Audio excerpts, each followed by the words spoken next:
Dear students, आज हम class 12th के आरोह भाग 2 में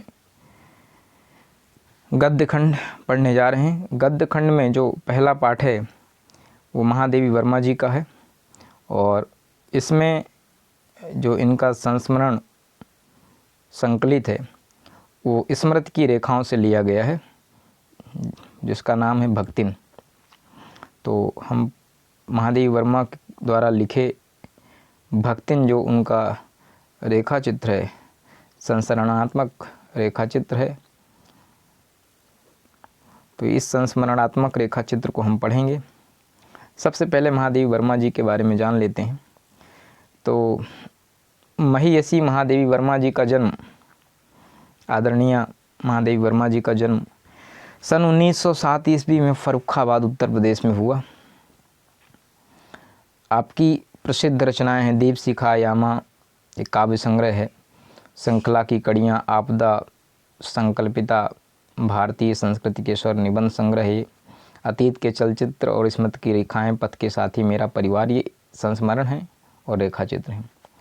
यामा में इनके दीपशिखा के बाद यामा, निहार, नीरजा, रश्मि, सप्तपर्णा, ये सब यामा में संग्रह हैं, यामा में संकलित हैं कविताएं। इनका यामा काव्य संग्रह है। यामा के लिए आपको ज्ञानपीठ पुरस्कार भी प्राप्त हुआ 1983 ईस्वी में, भारत भारती पुरस्कार आपको प्राप्त हुआ और पद्म भूषण 1956 ईस्वी में आपको प्राप्त हुआ। महादेवी वर्मा पीड़ा की कवित्री हैं। सन 1987 में आपका निधन हो गया। तो इनको आधुनिक मीरा भी कहा जाता है। आपने जो करुण रस लिखा उसके माध्यम से आप साहित्य जगत में आधुनिक मीरा के नाम से प्रसिद्ध हुई।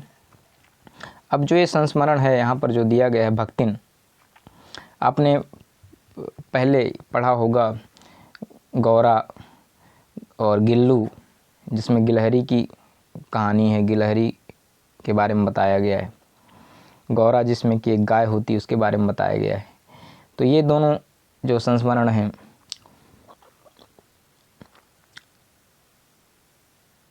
महादेवी वर्मा जी के बेहद प्रसिद्ध हुए। आज जो संस्मरण हम भक्तिन पढ़ने जा रहे हैं, और अगर हम देखें तो गिल्लू में उन्होंने जिस तरह से उन्होंने छुआ है लोगों के मनों को, जिस तरह से वो लोगों के हृदय में उतरी हैं, वो आज उसका कोई विकल्प नहीं है, कोई उस तरह से लिख नहीं सकता, जहाँ तक मुझे लगता है। ठीक वैसे ही आज भी जो हम पढ़ने जा रहे हैं भक्तिन महादेवी जी का प्रसिद्ध संस्मरणात्मक रेखा चित्र है, जो कि स्मृति की रेखाएं में संकलित है। इसमें महादेवी जी ने अपनी सेविका भक्तिन के अतीत वर्तमान का परिचय देते हुए उसके व्यक्तित्व का बहुत दिलचस्प खाका खींचा है। महादेवी के घर में काम शुरू करने से पहले उसने कैसे एक संघर्षशील, स्वाभिमानी और कर्मठ जीवन जिया, कैसे पितृसत्तात्मक मान्यताओं और छल छद्म भरे समाज में अपनी और अपनी बेटियों के हक की लड़ाई लड़ती रही और उसमें हार कर कैसे जिंदगी की राह पूरी तरह बदल लेने के निर्णय तक पहुंची, इसका अत्यंत संवेदनशील चित्रण इस पाठ में हुआ है। इसके साथ भक्तिन महादेवी जी के जीवन में आकर छा जाने वाली एक ऐसी परिस्थिति के रूप में दिखलाई पड़ती है जिसके कारण लेखिका के व्यक्तित्व के कई अनछुए आयाम उद्घाटित होते हैं। इसी कारण अपने व्यक्तित्व का जरूरी अंशमान कर वे भक्तिन को खोना नहीं चाहती। समग्रतः इस पाठ को परिस्थितिवश अक्कड़ बनी पर महादेवी के प्रति अनमोल आत्मीयता से भरी भक्तिन के बहाने स्त्री अस्मिता की संघर्षपूर्ण आवाज़ के रूप में भी पढ़ा जाना चाहिए।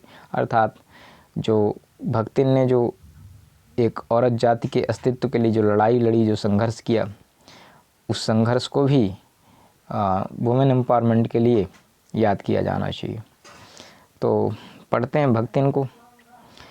छोटे कद और दुबले शरीर वाली भक्तिन अपने पतले होठों के कोनों में दृढ़ संकल्प और छोटी आंखों में एक विचित्र समझदारी लेकर जिस दिन पहले पहल मेरे पास आ उपस्थित हुई थी, तब से आज तक एक युग का समय बीत चुका है। पर जब कोई जिज्ञासु उससे इस संबंध में प्रश्न कर बैठता है, तब वह पलकों को आधी पुतलियों तक गिराकर चिंतन की मुद्रा में ठुड्डी को कुछ ऊपर उठाकर विश्वास भरे कर्ण से उत्तर देती है, तुम पचे का बताई, यह 50 बरिस से संग रहित हैं। इस हिसाब से मैं 75 की ठहरती हूँ और वह 100 वर्ष की आयु भी पार कर जाती है। इसका भक्तिन को पता नहीं। पता हो भी तो संभवतः मेरे साथ बीते हुए समय में रत्ती भर भी कम न करना चाहेगी। मुझे तो विश्वास होता जा रहा है कि कुछ वर्ष और बीत जाने पर वह मेरे साथ रहने के समय को खींचकर 100 वर्ष तक पहुंचा देगी, चाहे उसके हिसाब से मुझे 150 वर्ष की असंभव आयु का भार क्यों न ढोना पड़े। तो आइए समझते हैं। भक्तिन बहुत ही अच्छा संस्मरण है। तो ये भक्तिन है।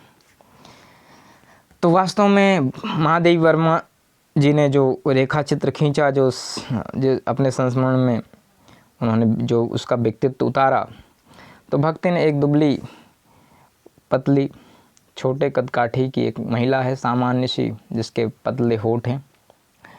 भक्तिन का वास्तविक नाम लक्ष्मी है। लेखिका महादेवी वर्मा की सेविका है। बचपन में ही, अब उसके जीवन की क्या कहानी रही वो मैं आपको सोपानवत बताता चलूँगा। पाठ को आप पढ़ेंगे किताब में। मैं इस कहानी को अपने अंदाज में, अपने शब्दों में संक्षेप में आपको प्रस्तुत कर रहा हूँ।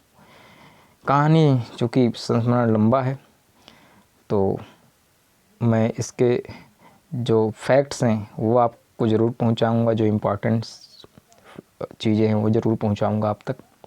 साथ ही इसको अपने अंदाज में इस पूरी कहानी को समराइज़ करूँगा। तो भक्तिन, जिसका वास्तविक नाम लक्ष्मी था, लेखिका महादेवी वर्मा की सेविका है। बचपन में ही भक्तिन की माँ की मृत्यु हो गई। सौतेली माँ ने 5 वर्ष की आयु में विवाह कर दिया तथा 9 वर्ष की आयु में गौना कर दिया गया। भक्तिन को ससुराल भेज दिया गया। अमूमन जैसे कि होता था उस समय, लड़के लड़कियों का विवाह बहुत कम उम्र में कर दिया जाता था। तो माँ की मृत्यु के बाद भक्तिन का विवाह भी मात्र 5 वर्ष की आयु में विवाह कर दिया गया, बाल विवाह इसको कह सकते हैं। और 9 वर्ष की आयु में दुरागमन, जिसको गौना बोलते थे, उसको दुरागमन भी कहते हैं। दोबारा जब बहू घर ससुराल आती है तो उसको दुरागमन कहते हैं, और आम बोलचाल की भाषा में गौना कहते हैं। तो गौना कर भक्तिन को ससुराल भेज दिया गया। ससुराल में भक्तिन ने 3 बेटियों को जन्म दिया, जिस कारण उसे सास और जेठानियों की उपेक्षा सहनी पड़ती थी। तो शादी विवाह हुआ, गौना हुआ। इसके बाद भक्तिन ने, अर्थात जो इनका मूल नाम, वास्तविक नाम था लक्ष्मी ने 3 बेटियों को एक के बाद एक 3 बेटियों को जन्म दिया। अब हमारे भारतीय समाज में उस समय, और कमोबेश आज भी कुछ स्थिति वैसी है, जब बहू को बेटी हो जाती है या वो कंटिन्यूअस 2-3 बच्चियों को जन्म दे देती है, तो उसे परिवार और परिजनों के ताने सुनने पड़ते हैं, बहुत सारी चीज़ें होती हैं और उपेक्षा का शिकार होना पड़ता है, शोषण लोग करते हैं। तो ठीक वैसा भक्तिन के साथ भी हुआ, और उनको ये तक कहा गया कि खोटा सिक्का है। क्योंकि जैसे बच्चे को जब लड़का पैदा होता है तो उसको वंशवृद्धि का एक केंद्र मानते हैं, इसलिए चूँकि जब लड़कियों का जन्म होता है तो उसको खोटा सिक्का कहती हैं, तो इसलिए उनको खोटा सिक्का कहा गया कि खोटे सिक्कों की कोख है, ये हमेशा लड़की ही जन्म देती है। इस तरह की विभिन्न प्रकार के ताने सुनती आई है। उसके सास ससुर, उसकी जेठानियाँ, ससुराल में जितने लोग हैं सब उसका उपहास उड़ाती हैं, उसकी उपेक्षा करती हैं, उसका शोषण करती हैं, मारपीट करती हैं, और सभी घर में आराम से रहती हैं। सारा काम वो खुद करती है और अपनी छोटी नन्ही बेटियों से करवाती है। सास जेठानी आराम फरमाती थीं और भक्तिन तथा उनकी नन्ही बेटियों को घर और खेतों का सारा काम करना पड़ता था। भक्तिन का पति उसे बहुत प्रेम करता था, बहुत चाहता था। अपने पति के स्नेह के बल पर भक्तिन ने ससुराल वालों से समझौता कर लिया कि चलिए, जब एक ही परिवार में रहना है, जीवन यापन करना है, तो उसको अपने भाग्य का, अपने जीवन का एक पहलू समझ करके, एक हिस्सा समझ करके ससुराल वालों से भी उसने कंप्रोमाइज़ कर लिया। चलिए, हम सब करेंगे। अंततः उसने अपने सास ससुर जेठ जेठानियों से बंटवारा कर लिया और बंटवारा करके अलग घर बसा लिया और रहने लगी। पर दुर्भाग्य, क्या पता था कि भक्तिन के जीवन में ये भी संकट आएगा। अल्पायु में ही, बहुत कम उम्र में ही उसके पति की मृत्यु हो गई। अब ससुराल वाले भक्तिन की दूसरी शादी कर उसे घर से निकाल कर उसको बेदखल करके उसकी संपत्ति को हड़पने की साजिश करने लगे। ऐसी परिस्थिति में भक्तिन ने अपने केस मुड़ा लिए और सन्यासिन बन गई। भक्तिन ने साफ तौर से मना किया कि मैं दूसरा विवाह नहीं करूँगी। उसकी तीन बेटियां हैं, उनका कौन ख्याल रखेगा। तो जब परिवार वाले पीछे पड़ गए, समाज वाले पीछे पड़ गए, सारे नाते रिश्ते सब दबाव बनाने लगे, तो भक्तिन ने अपने सर मुड़वा लिए, केस जो है अपने बाल उतरवा दिए, सर मुड़वा लिए और इस तरह से सन्यासिन बन गई। भक्तिन स्वाभिमानी, संघर्षशील, कर्मठ, जुझारू तथा दृढ़ संकल्प वाली स्त्री है। और वो जो पितृसत्तात्मक की जो सोच है, जो पितृसत्तात्मक मान्यताएं हैं पुरुष प्रधान समाज में, इनके इस छल कपट भरे समाज में अपने और अपने बेटियों की हक की लड़ाई लड़ती रहती। घर गृहस्थी संभालने के लिए अपनी बड़ी बेटी, अब इसी बीच उसकी जो बड़ी बेटी होती है उसका वो विवाह करती, और विवाह भी जो बड़ी बेटी का विवाह हुआ तो उनके जो जेठ जेठानी थे उन्होंने ही अपने एक साले के साथ करवा दिया। वो भी बहुत ठीक नहीं था। तो घर गृहस्थी संभालने की बेटी दामाद को बुला लिया, पर दुर्भाग्य ने यहाँ भक्तिन का पीछा नहीं छोड़ा। अचानक उसके दामाद की भी मृत्यु हो जाती। जेठ जेठात ने साजिश रचकर भक्तिन की विधवा बेटी का विवाह जबरदस्ती अपने तीतरबाज साले से कर दिया। फिर उनके जेठ और जेठानी ने साजिश रच करके कि भाई अब लड़की है, अभी इसके सामने पूरी ज़िंदगी पड़ी है, तो वो जो पहली बेटी की इसने शादी की थी, बड़ी बेटी की, जो विधवा हो गई थी, उस विधवा बेटी का विवाह जबरदस्ती अपने एक साले से करवा दिया। पंचायत द्वारा कराया गया यह संबंध दुखदायी रहा। दोनों माँ बेटी का मन घर गृहस्थी से उचट गया। निर्धनता आ गई। लगान न चुका पाने के लिए उधर जमींदार ने भक्तिन को दिन भर धूप में खड़ा रखा, अपमानित किया।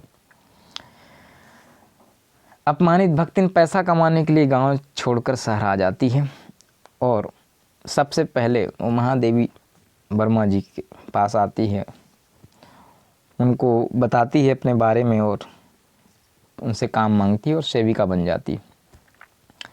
अब यहाँ से कहानी शुरू होती है। तो अभी जो भक्तिन का अगर हम देखें तो एक तो भक्तिन उर्फ लक्ष्मी, उसका जीवन देखें तो एक उसका है विवाह से पूर्व का जीवन, फिर जब सौतेली माँ आती है तब तक का, फिर इसके बाद 5 साल में विवाह होना और 9 साल की अवस्था में गौना होना। तो विवाह के बाद जो है, जो उसका सधवा का जीवन होता है, सधवा वो औरत, वो स्त्री जिसका पति जीवित होता है, तो अपने पति के साथ जब रहती है तो एक उसके जीवन का एक वो अंश, एक वो भाग। हम यहाँ पर भक्तिन के जीवन को कई हिस्सों में डिवाइड कर रहे हैं। फिर इसके बाद जब भक्तिन का पति मृत्यु को प्राप्त हो जाता है, अर्थात उसका देहांत हो जाता है, वो मर जाता है, तो एक विधवा के रूप में लक्ष्मी का जीवन, भक्तिन का जीवन, फिर भक्तिन का एक सन्यासिनी बन जाना, एक ये जीवन, और अब उसका जीवन महादेवी वर्मा जी की जो सेविका है, तो उसका आज का जीवन, वर्तमान का। तो अपने अभी तक के जीवन में उसने केवल दुख, दर्द, शोषण, यही सब कुछ उसने देखा है। अपमानित हुई कई बार। भक्तिन ने अपने हक की लड़ाई लड़ी, समाज से संघर्ष किया, अपने ही घर में, गांव में, पंचायत के माध्यम से। तो संघर्षशील महिला है, स्वाभिमानी है, कर्मठ है और जुझारू प्रवृत्ति की है। समाज में आज भी कमोबेश स्थिति ऐसी ही है। तो हमें कहीं ना कहीं भक्तिन प्रेरित करती है संघर्ष करने के लिए, हमारी कर्मठता को जगाती है, हमारे स्वाभिमान को जगाती है। खैर, अब महादेवी वर्मा के पास जब आ जाती है सेविका बन के, तो भक्तिन के मन में महादेवी वर्मा के प्रति बहुत आदर, समर्पण और अभिभावक के समान अधिकार भाव है। वह छाया के समान महादेवी के साथ रहती है। वह रात रात भर जागकर चित्रकारी या लेखन जैसे कार्य में व्यस्त अपनी मालकिन अर्थात महादेवी जी की सेवा का अवसर ढूंढने लगती है और ढूंढ लेती। महादेवी भक्तिन को नहीं बदल पाई, पर भक्तिन ने महादेवी को बदल दिया। भक्तिन के हाथ का मोटा देहाती खाना खाते खाते महादेवी का स्वाद बदल गया। भक्तिन ने महादेवी जी को देहात के किस्से, कहानी सुनाई और किंवदंतियाँ, ये सब महादेवी वर्मा जी को सुना करके उनको कंठस्थ करा दिया, अर्थात याद करवा दिया। स्वभाव से महाकंजूस होने पर भी भक्तिन पाई पाई कर जोड़ी हुई राशि को सहर्ष महादेवी वर्मा को समर्पित करने के लिए तैयार हो जाती है। महादेवी वर्मा जी, उन्होंने जब देश की स्वतंत्रता संग्राम में जब उसने हिस्सा लिया, तो जब जेल जाने की नौबत आ गई, तो उसमें वो भी, जो कि हमेशा से जेल जाने के लिए डरती रहती थी, थर थर काँपने वाली महिला, वो लक्ष्मी अर्थात भक्तिन, महादेवी के बिना उसका जीवन कैसे होगा, वो अपने अस्तित्व की कल्पना नहीं करती और इसलिए वो भी जेल जाने के लिए तैयार हो जाती। अपने मालकिन के साथ जेल जाने के लिए बड़े लाट साहब तक से भी तैयार हो जाती है। भक्तिन महादेवी के जीवन पर छा जाने वाली एक ऐसी सेविका है जिसे लेखकर नहीं खोना चाहती। तो प्यारे बच्चों, ये हमने महादेवी वर्मा जी की के संस्मरण स्मृति की रेखाएं से पढ़ा भक्तिन। अब यहाँ पर एक ज़रूर बात हो सकती है कि भक्तिन ने यहाँ पर उसका नाम लक्ष्मी की जगह भक्तिन क्यों है, या क्यों बार बार सामने आ रहा है। तो दरअसल भक्तिन ने अपना नाम छुपाया इसलिए क्योंकि उसका नाम था लक्ष्मी, और जब वो किसी से लक्ष्मी नाम बताती तो एक तो वो बहुत गरीब, और अपनी इस गरीबी में वो लक्ष्मी अपना नाम लक्ष्मी बताए तो लोगों को लगेगा कि उसका लोग उपहास उड़ाएंगे, हंसेंगे लोग। तो लक्ष्मी हिंदू मान्यताओं के अनुसार धन की देवी है और वो बिल्कुल गरीब, तो इसलिए थोड़ा सा विरोधाभासी बातें होती हैं। वह हंसी का पात्र नहीं बनना चाहती, इसलिए अपना असली नाम छुपाती। तो आइए अब इसके प्रश्नोत्तर देख लेते हैं। अभ्यास प्रश्न इसके जो है वो देख लेते हैं।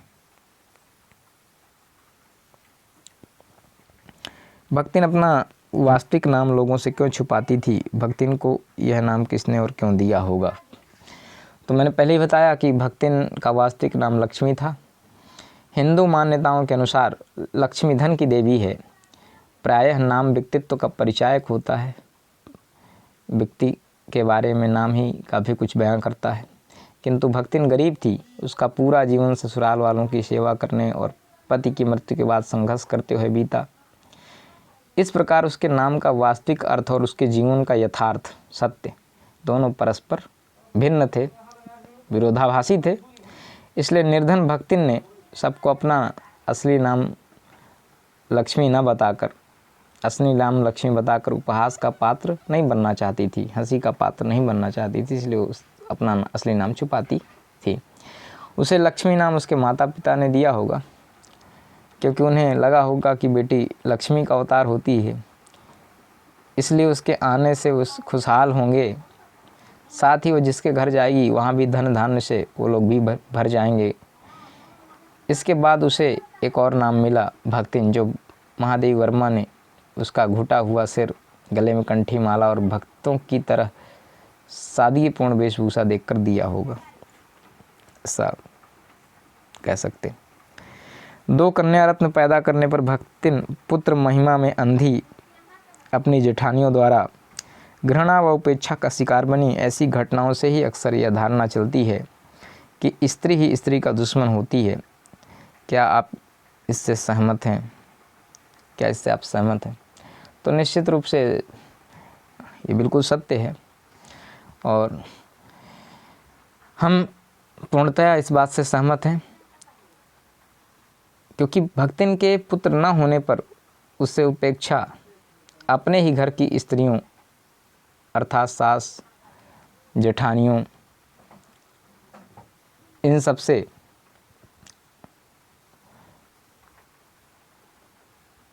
उसको ताने सुनने पड़ते थे। सास और जेठानियाँ चौकी पर बैठकर आराम फरमाती थी, क्योंकि उन्होंने लड़कों को जन्म दिया था, भले ही वो किसी लायक रहे हों या ना रहे हों।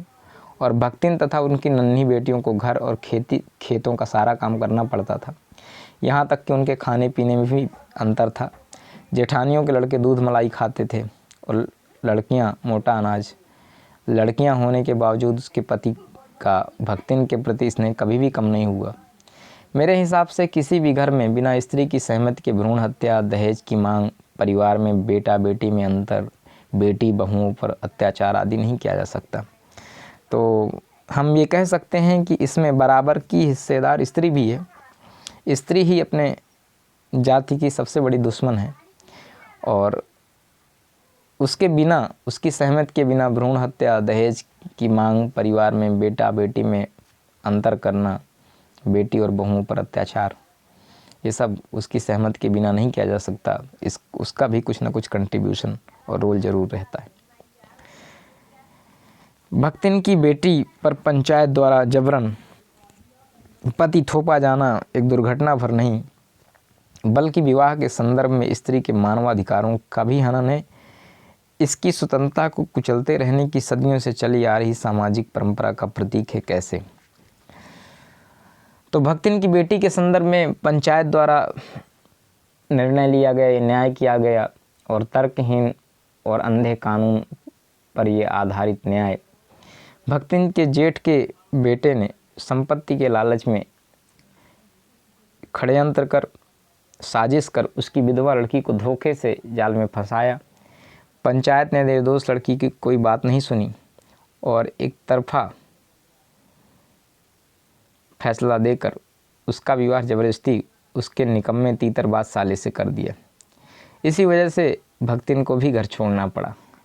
विवाह के इस संदर्भ में स्त्री के अधिकारों को कुचलने की जो परंपरा हमारे देश में सदियों से चली आ रही है, आज भी हमारे समाज में स्त्रियों के विवाह के निर्णय है उसके परिवार वालों द्वारा लिया जाता है। उसे बेजुबान वस्तु की तरह अनजान हाथों में सौंप दिया जाता है। यदि कोई लड़की विरोध करने का साहस भी करती है तो उसके स्वर को दबा दिया जाता है या उसे दुष्चरित्र घोषित कर दिया जाता है।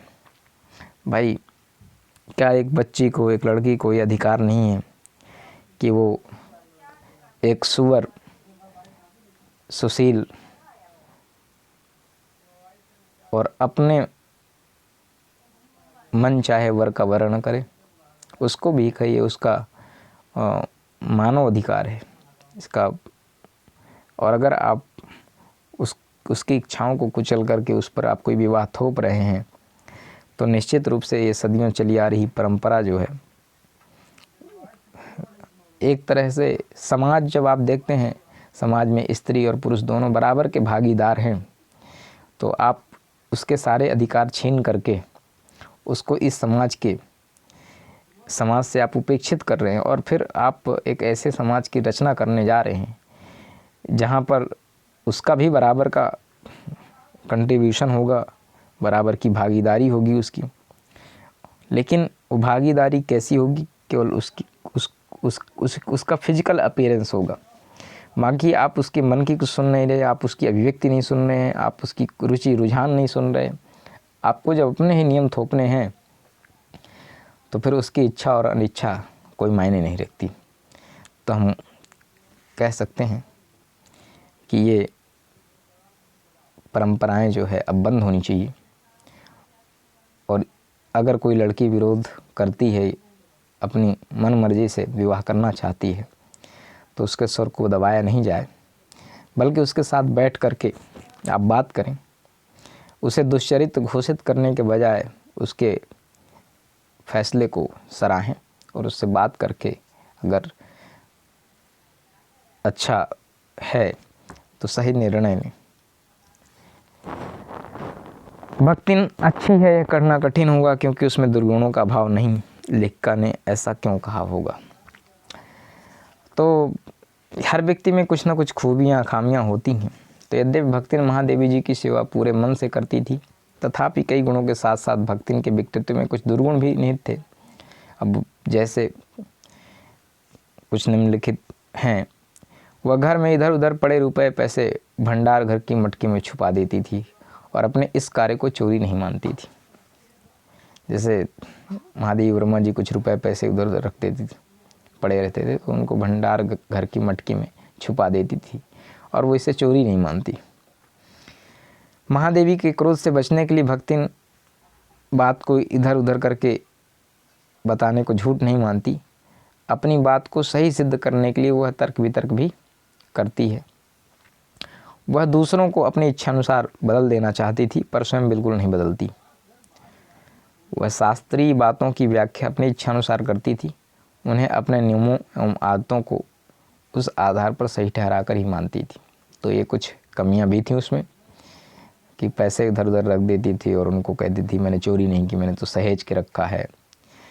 अपनी बात को महादेवी वर्मा जी किसी बात पर अगर गुस्सा हो जाएं तो उनसे क्रोध को बचने के लिए इधर उधर की बात बताती थी और उसको झूठ नहीं कह रही थी कि मैं सत्य नहीं बोल रही हूँ, और अपनी सही बात को, अपनी गलत बात को भी वो तर्क वितर्क करके सिद्ध करके सही बना देती थी।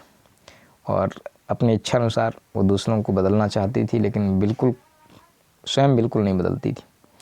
और शास्त्रीय बातों की व्याख्या वो अपने मन से अपनी इच्छा अनुसार अब करती थी, जिसमें उसके नियमों एवं आदतों को उस आधार पर सही ठहरा कर अपना मानती थी। भक्तिन द्वारा शास्त्र के प्रश्नों को सुविधा से सुलझा लेने का क्या उदाहरण लेखिका ने दिया है। तो लेखिका को भक्तिन का सिर मुंडवाना पसंद नहीं था। लेखिका को ऐसा करने के लिए हमेशा मना करती थी, परंतु भक्तिन के इस मुंडाने से मना किए जाने पर शास्त्रों का हवाला देते हुए कहती है, तीरथ गए मुनाए सिद्ध। यह बात किस शास्त्र में लिखी है इसका भक्तिन को कोई ज्ञान नहीं था, जबकि लेखिका को पता था कि यह उक्ति शास्त्र की न होकर किसी व्यक्ति द्वारा कही गई है।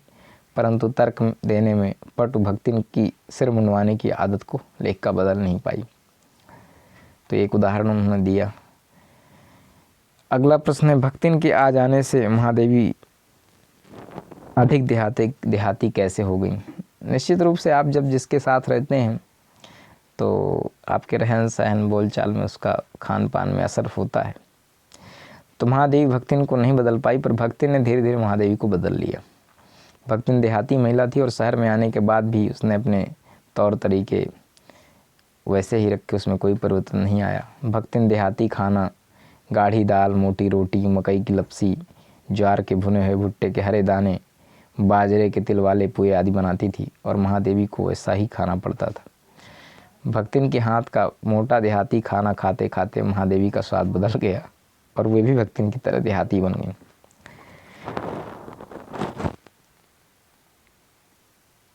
इसके बाद पाठ के आसपास हमने देखा कि एक पाठ पढ़ा था आलो आंधरी।